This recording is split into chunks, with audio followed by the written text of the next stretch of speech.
नृत्य कलापथक आमदार देवळाळे यांच्याकडून देखील 500 रुपयाचं पारितोषिक आलेलं आहे. मी आपला शतशः ऋणी आहे. धन्यवाद. वेळ 15 मिनिटाचा आहे, त्यातली 2-3 मिनटं मला वाटतं निघून गेलेली आहेत. त्यामुळं कमी वेळेत आपल्यापर्यंत काहीतरी विचार पोचवण्याचा माझा प्रयत्न असेल. मात्र आज आम्हा सर्वांच्या दृष्टीने एक भाग्याचा दिवस आहे, भाग्याचे क्षण आहे की ज्या कलावंताला अवघ्या महाराष्ट्रानं आपल्या डोक्यावरती उचलून घेतलं, ज्याचा आम्ही आदर्श घेतो, ज्यांच्याकडून आम्ही नेहमीच प्रेरणा घेतो. विजय पुणेकर त्यांचे का जरा चावू नका, मला बोलू द्या, काय आपण बोलूया. तर अशा एका प्रतिभावंत, ज्ञानीवंत, प्रज्ञावंत कलावंताचा पदस्पर्श या ठिकाणी झाला आणि कलगीतुरा या समृद्ध लोककलेची आपण या ठिकाणी पाहणी केली किंवा आपल्याला त्या लोककलेचा या ठिकाणी स्पर्श झाला, आपल्याला त्याबद्दल माहिती मिळालेली आहे. आणि म्हणून चंदनजी कांबळे साहेब, आपण येणार याच एका विचारानं आम्ही गेले काही दिवस अत्यंत तृप्त आणि समाधानी होतो, उत्सुक होतो आणि आज तो क्षण या ठिकाणी आलेला आहे. तुमचा आम्हाला तुमचा लढा आहे. चंदनजी कांबळे, आम्हाला तुमचा लढा आहे. बघा ना किती फुललेला माळा आहे. कारण या महाराष्ट्राच्या कुशीत वाढलेलं हे नंदन आहे. या महाराष्ट्राच्या कुशीत वाढलेले हे नंदन आहे. तुमचं आमच्या नात्याचं हे अलौकिक बंधन आहे. या महाराष्ट्राच्या कुशीत वाढलेले हे नंदन आहे. तुमचं आमचं नातं एक अलौकिक बंधन आहे. नुसतं नावातच नाही, हे सुगंधी चंदन आहे. नुसतं नावातच नाही, हे सुगंधी चंदन आहे. म्हणूनच या शाहीचं तुम्हाला वंदन आहे. आपण ज्या पद्धतीने एक एक सूर छेडला आमच्या हृदयाला पोचलेला आहे.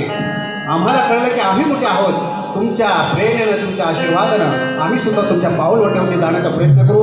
आम्ही जाऊ शकत नाही, पोहोचू शकत नाही, परंतु तिचे आसमान आपण गाठलेलं आहे, अवकाशाची उंची गाठलेली आहे.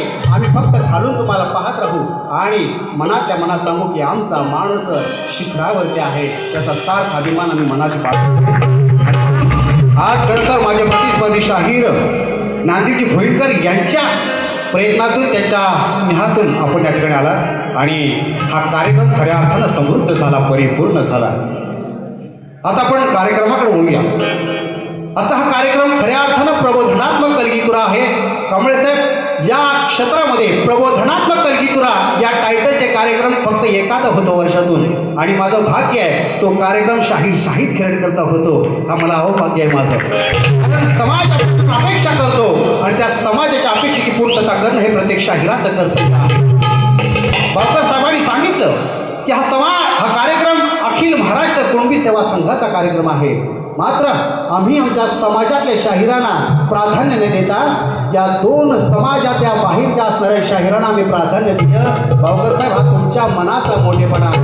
मला माहिती आहे की प्रत्येक संघटनेत, प्रत्येक संस्थेत, प्रत्येक घरात अशी माणसं असतात की त्यांना विचारात विपर्यास वाटतो, परंतु त्या सगळ्या गोष्टीला टाळून आपण आम्हाला हे प्राधान्य दिलेत. याबद्दल मी तुमचे जेवढे ऋण व्यक्त करावेत तेवढे कमी आहेत. कारण कलावंत हा फक्त कलावंत असतो, त्याचा धर्म कलावंत, त्याची जात कलावंत आणि कलावंतांना आपली जात आणि धर्म ही कलावंत म्हणून जपली पाहिजे. आणि रसिकांनी सुद्धा कलावंताकडे पाहताना फक्त आणि फक्त कलावंत आणि माणूस म्हणून पाहावं, आणि ही अपेक्षा मला समाजाकडून आहे. आणि ती नवीच गेली 25 वर्ष मला कधीच तसा भास झाला नाही की कुठल्याच समाजातल्या लोकांनी शाहीद खेरडकरला एक धर्माकडे पाहून त्याला कार्यक्रम केले, धर्माकडे नातं केलंय. प्रत्येक माणसाने, प्रत्येक घटकाने, प्रत्येक समाजानं मला फक्त आणि फक्त कलावंत आणि एक माणूस म्हणून स्वीकारलेला आहे. आणि शाहीर म्हणते की आता हे भाषण आहे, भाषण नाही शाहीर. तुम्हाला येत नाही म्हणून तुम्ही करत नाही, हा तुमचा दोष आहे. तुम्ही कदाचित तुमचे शिक्षित असाल, पण तुम्हाला प्रबोधनातला कळत नाही शाहीर. लिहून घ्या माझ्याकडनं. तुम्हाला मी काय बोललो आणि काय नाही याच्यातला तुम्हाला भन कळलेला नाही. तुम्ही मास्तर जरा लावा तुमच्या विचारांना असतं काय समजली. हां, माझा रंग तुम्ही अजून पाहिलाच नाही. मी लय बेकार माणूस आहे. पण कसं आहे, या कलेत आपण आदर्श कार्यक्रम करतो आणि समोरच्या शाहिराला मी सन्मानानेच नेहमी वागवत असतो. आणि माझा एक विचार असतो की आपल्या बरोबरचा शाहीर कोण आहे आपण बघायचं नाही, तर आपल्या समोर बसलेल्या रसिकाची अपेक्षा काय आहे या बघून मी कार्यक्रम करत असतो. आणि म्हणून मी नेहमीच सांगतो की लोकांनी मला धर्माने नव्हे तर मला कर्माने ओळखावं, हे माझं ब्रीदवाक्य आहे, कारण मी संविधानवादी आहे, मी समतावादी आहे, मी मानवतावादी आहे. आणि हा विचार लोकांपर्यंत पोहोचवण्यासाठी मी आत्तासुद्धा तुमच्या माहितीसाठी सांगतो. रवींद्र मटकर साहेबांना माहिती असेल, कारकर साहेबांना माहिती आहे, बापू ओक्टेंना माहिती आहे, आमच्या माधव कांबळेला माहिती आहे की शाहीर खेरटकर मगाशी इथं येईपर्यंत उभा राहण्याची परिस्थिती नव्हती. एवढा मी प्रचंड आजारी माणूस आहे. पण तुम्हा सर्वांचे आशीर्वाद आणि लोककलेचे माझ्यावरती असणारा आशीर्वाद आणि या रंगभूमीचा आशीर्वादामुळे मी या ठिकाणी उभा राहिलो आणि तुमच्यासमोर त्याच उद्देशाने गाऊ शकतोय.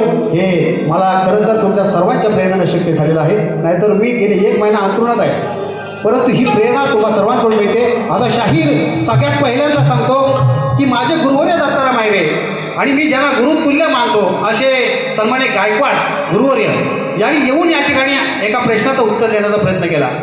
गायकवाड माऊली, तुमच्या चरणाला स्पर्श करतो, तुमचा मी प्रचंड आदर करतो, सन्मान करतो, पण तुम्हीच सांगितलं की शाहीर दत्ताराम मायरे यांच्यावर आमचे असंख्य कार्यक्रम झाले. मग तुम्हाला एवढं माहिती पाहिजे होतं की शाहीर दत्ताराम मायरेंचा शिष्य एवढा हलका फुलका प्रश्न तुम्हाला देईल काय?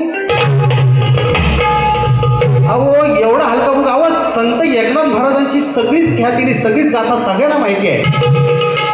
शाहीर माझ्या प्रश्नात एक अध्यात्म आहे. मी मगाचपासून सांगतोय, अध्यात्म बघा, त्या अध्यात्मातून समाजाला काय आपल्याला द्यायचे ते बघा आणि अजून तुम्ही शोधा. काय समजली गायकवाड माऊली? तुम्हाला या ठिकाणी धन्यवाद देतो. तुमच्या प्रश्नाचं उत्तर चुकलेलं आहे, प्रयत्न अजून तुम्ही करा. शाहीर, आपण एक गोष्ट या ठिकाणी मला नमूद केली की मी शक्तिवाला आहे आणि मी आदिमाईचा या ठिकाणी स्तवन गायलं पाहिजे. मलाही माहिती आहे, मी सुद्धा 25 वर्ष या लोककलेमध्ये घालवलेली आहेत. मला सुद्धा गुरु परंपरा माहिती आहे. या लोककलेची खऱ्या अर्थानं काय संस्कृती आहे ही सुद्धा मला माहिती आहे. परंतु छत्रपती शिवाजी महाराज, तुम्ही मला म्हटलात की शिवाजी नाही छत्रपती, मी छत्रपती शिवाजी महाराजच म्हटलो. तुम्ही तुमच्या गाण्यात शिवाजी म्हटलात. बघा जरा रेकॉर्ड नाही ऐकतो. कांबळे साहेब बरोबर की नाही? हे कितींदा शिवाजी शिवाजी म्हटले, हरकत नाही, आपण प्रेमानं म्हणतो जी. परंतु मी छत्रपती शिवाजी महाराजांचं स्तवन का गातो याचा युक्तिवाद करायला गेलो ना तर वेळ कमी पडेल.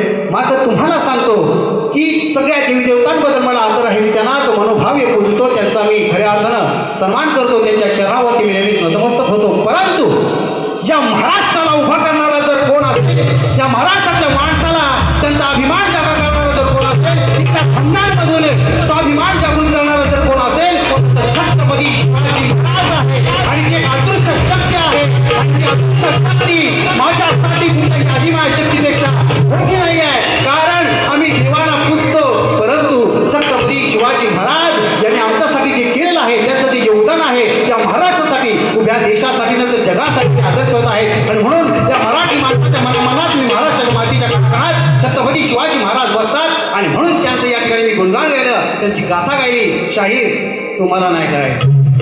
आणि म्हणून शाहीर तुम्ही म्हटलं की ठीक आहे, मी सूर्यवाला आहे, मी गण गायला पाहिजे. तुम्ही गण गायलात, गणाचं स्तवन गायलं.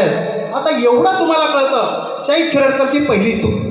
अर्थात तुम्ही शिक्षक असल्यामुळं चूक बरोबर हे करणं तुमचं काम आहे. परंतु आता माझी तुम्ही चूक काढली, पण तुम्ही गणाचं अर्थात ईश्वराचं स्तवन गायलं. आमच्या धर्मसंस्कृतीमध्ये ईश्वराचं स्तवन आरती पूजन करताना डोक्यावरती टोपी घालायची पद्धत आहे की नाही सांगा एकदा बुवांच्या. म्हणून चूक करायचं नाही. हां, मी चुकीचा कधी खेळ करून टाकेन ना तुम्हाला कळायचं. तुम्हाला माझा अनुभव आहे, पहिल्यांदा 2 बाऱ्या केल्याच मी आहे ना, त्यामुळे तुम्हाला चांगलं माहिती आहे. त्यामुळे शाहीर अशा चूक करू नका आहे ना. तुम्हाला सांगतो प्रबोधन कसं असतं हे तुम्हाला माहिती नाही. तुम्ही हे गवळण गायले काय,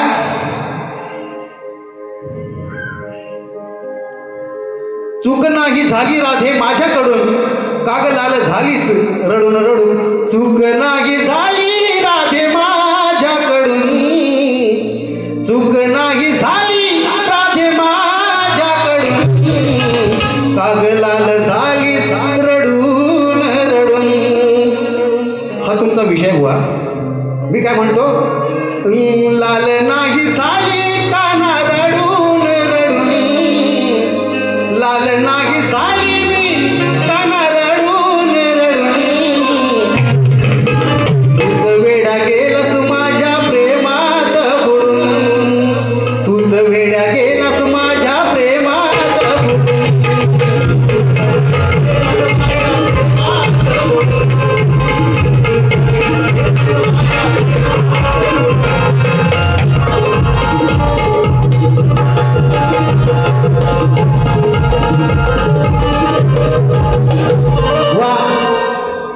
माझी जी गवळण गायली इथे बसलेला तमाम रसिक प्रेक्षकांनी जाणकारांनी त्या गवळणीकडे लक्ष देऊन ऐकलं असेल. त्या गवळणीतून मी काय विचारलं की गोकुळ, गो म्हणजे इंद्रिय आणि कुळ म्हणजे शरीर, याच्यात बरंच काही घडलेलं आहे. तुम्ही उत्तर काय दिलं? मी विचारलं काय की त्या बासरीचं नाव काय? याने सांगितलं महानंदा. मी तुम्हाला एवढं सगळं स्पष्टीकरण दिलं का? ते माझं भाषण किंवा व्याख्यान नव्हतं बुवा. मी तुम्हाला त्याचा सगळा सार समजून सांगण्याचा प्रयत्न केला. त्याच्यातून तुम्हाला काही गवसलं तर गवसलं, पण तुम्हाला ते कळलं नाही. गो रस, गोधन, गो रज, गोवर्धन, गोपाळ, गोपिका या सगळ्या गोष्टीचा असे तुम्हाला मी का समजून सांगितलं की त्याच्यातून तुम्हाला काय घेता आला तर घेता आला. पण तुम्हाला कसं माहिती आहे काय, टाचण काढून शिकवायची सवय असल्यामुळं तुम्हाला सहजासहजी काय त्यांना काय काढायचं. हां बुवा, त्याच्यासाठी फार घासावी लागते. आपल्या चौकटीच्या पलीकडं जाऊन आपल्याला अभ्यास करावा लागतो आणि तो अभ्यास आपला विवेक जागा ठेवून करावा लागतो. प्रबोधनाची कास धरून आपल्याला ते सादर करावं लागतं. त्यामुळे तुम्ही गवळण गायली पण त्याच्यात प्रबोधन कुठं होतं हे मला दाखवा. तुम्ही विचारताय का ग राधे लाल झालीस रडून रडून, लोकांना काय करायचं आहे? ती रडली असेल आणि ती काही एकदाच रडली आणि तुम्ही कधी बघायला गेलो होतो काय?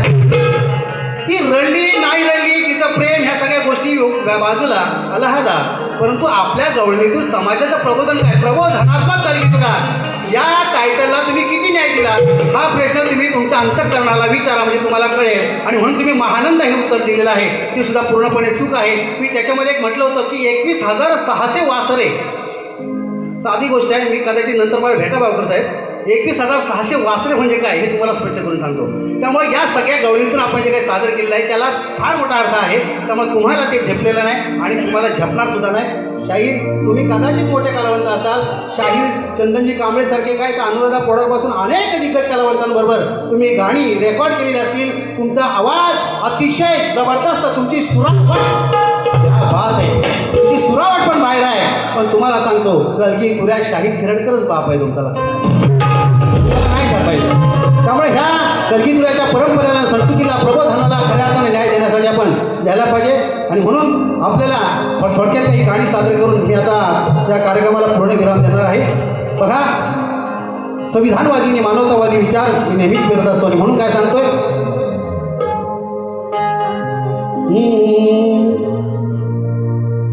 संविधानाचं कर जागर, संविधानाचं कर जागर हे समजून आंबेडकर. आंबेडकर कुठल्या का जाती धर्माचे नव्हते, लक्षात घ्या. अवघ्या विश्वानं ज्या बुद्धिवान विद्वान माणसाला स्वीकारलं, ज्या बुद्धिमत्तेच्या जोरावरती त्यांना अवघ्या जगाला आकर्षित केलं, ते आंबेडकर कुठल्या का जाती धर्माच्या चौकटीत एका रंगाच्या चौकटीत असत नाही, तर ते भारतरत्न आणि विश्वरत्न होते. आणि म्हणून त्याला आपण समजून घेतलं पाहिजे. ज्या ज्या माणसाला आंबेडकरांचा विचार कळला त्या माणसाला आपलं जीवन समृद्ध झाल्याचं कळेल. म्हणून कर संविधानाचं कर जागर हे समजून आंबेडकर, संविधानाचं कर जागर हे समजून आंबेडकर. एका ताटीत बसतील तर, एका ताटात बसतील तर हे रटकरण भोईन, बसतील तर हे रटकरण भोईन.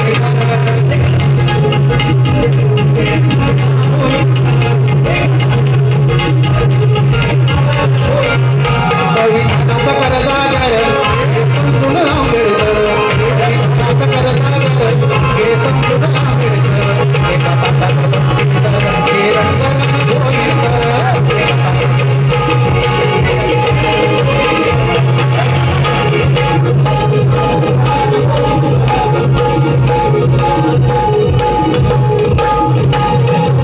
लाल लाल कलरची बांगडी, बांगडीचा कलर लाल. बघा, याच्यातून एक विषय फेकतोय, स्पष्टीकरणाला वेळ नाही, फक्त लक्षात ठेवा. अरे कशाला उडवतो तंगडी, मग बुवाला जाऊतो सहार. आपण किती शिकलो पण आपला विवेक जागा नसेल तर त्या शिक्षणाचा अर्थ शून्य आहे. अरे कशाला उडवतो तंगडी, बंधू बाबाला दाखवतो हात. मग धडकी भरते उरा, तुझ्या घरात घुसतो खरा. मग धडकी भरते उरा, तुझ्या घरात घुसतो खरा.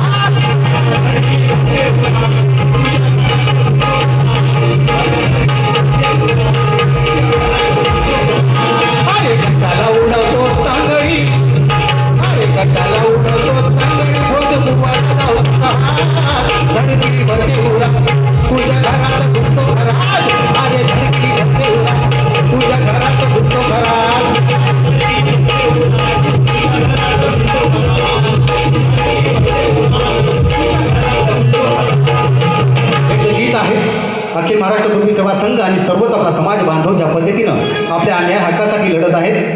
गीत आपल्यासमोर सादर करत आहे. माझी आजी म्हणायची ओवीच्या जात्यावर बनला सावली कोटी कोटींच्या माथ्यावर. आणि म्हणून काय म्हणतो, स्वाभिमानाने जगलो मुखी घेऊन साखर, स्वाभिमानाने जगलो मुखी घेऊन साखर. आता लढायला शिकली, आता लढायला शिकली आमची गुडघ्याची भाकर, लढायला शिकली आमची गुडघ्याची भाकर.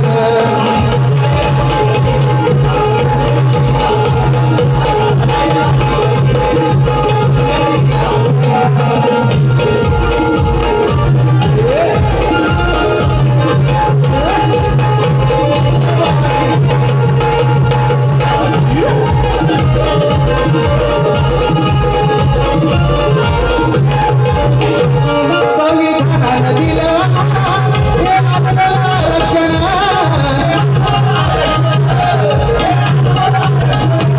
संविधानानं दिलं हे आपल्याला रक्षण.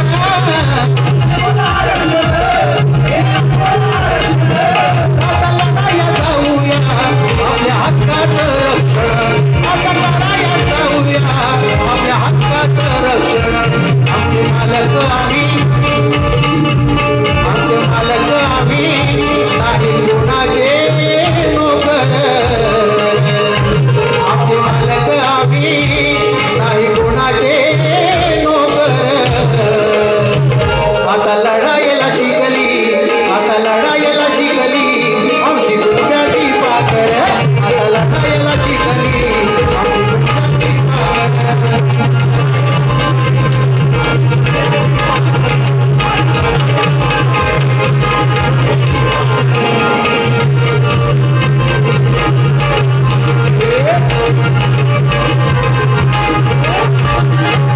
आमची जातीय जनगणना कधी करेल सरकार,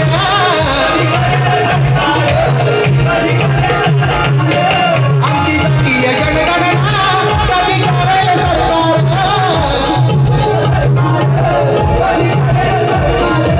आणि कुणाचा हा डोंगर आमच्या सात बाऱ्यावर, एवढा कुणाचा हा डोंगर आमच्या सात बाऱ्यावर. आता राखायचं आहे मारुनी ठोकर, आहो उडून घेतली, आहो उडून घेतली आमच्या ताटाची भाकर. आता लढायला शिकली आमची गुडघ्याची भाकर, आता लढायला शिकली आमची गुडघ्याची भाकर.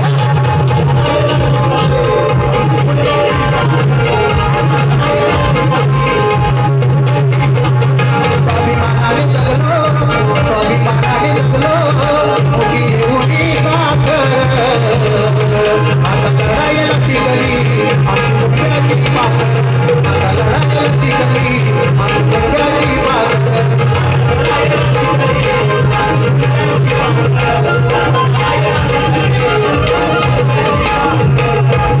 शेवट या ठिकाणी अखिल महाराष्ट्र कुणबी सेवा संघ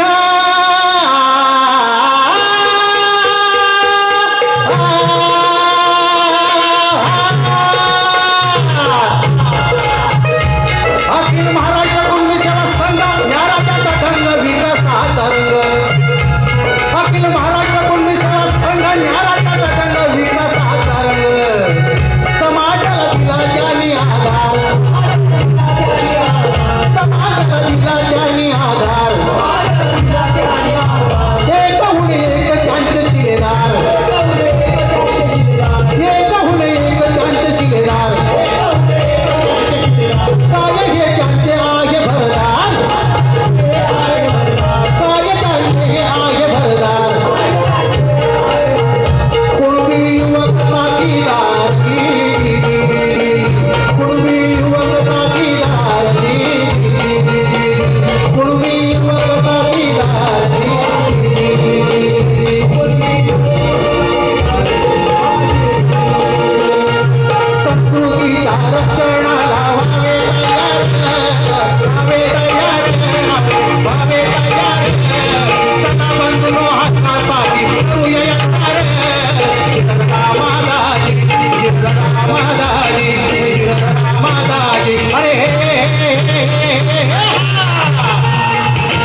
त्या ठिकाणी माझ्या दुसऱ्या बारीला पूर्ण विराम देत आहे आणि तुरीवाले शाहिरांनी या ठिकाणी यावं प्रबोधन करावं जमलं तर, अन्यथा आईरात गैरात खाऊ दळभात. चला आणि पुन्हा एकदा मी अखिल महाराष्ट्र सेवा कुणबी सेवा संघाचं सर्व शिलेदारांचं माझ्या सर्व समाज बांधवांचं पुन्हा एकदा हृदयापासून आभार व्यक्त करतो की आमच्या मेंदूत विचार असतो, लेखणीत विचार असतो, पण तो मांडण्याची संधी जो माणूस देतो, जो संघटना जी संस्था देते ते फार महत्त्वाचे असतात. आणि आता आमचे विचार आमच्या चोपडीत खोपडीतच राहतील आणि म्हणून शाहीर आपण नक्कीच प्रयत्न केला.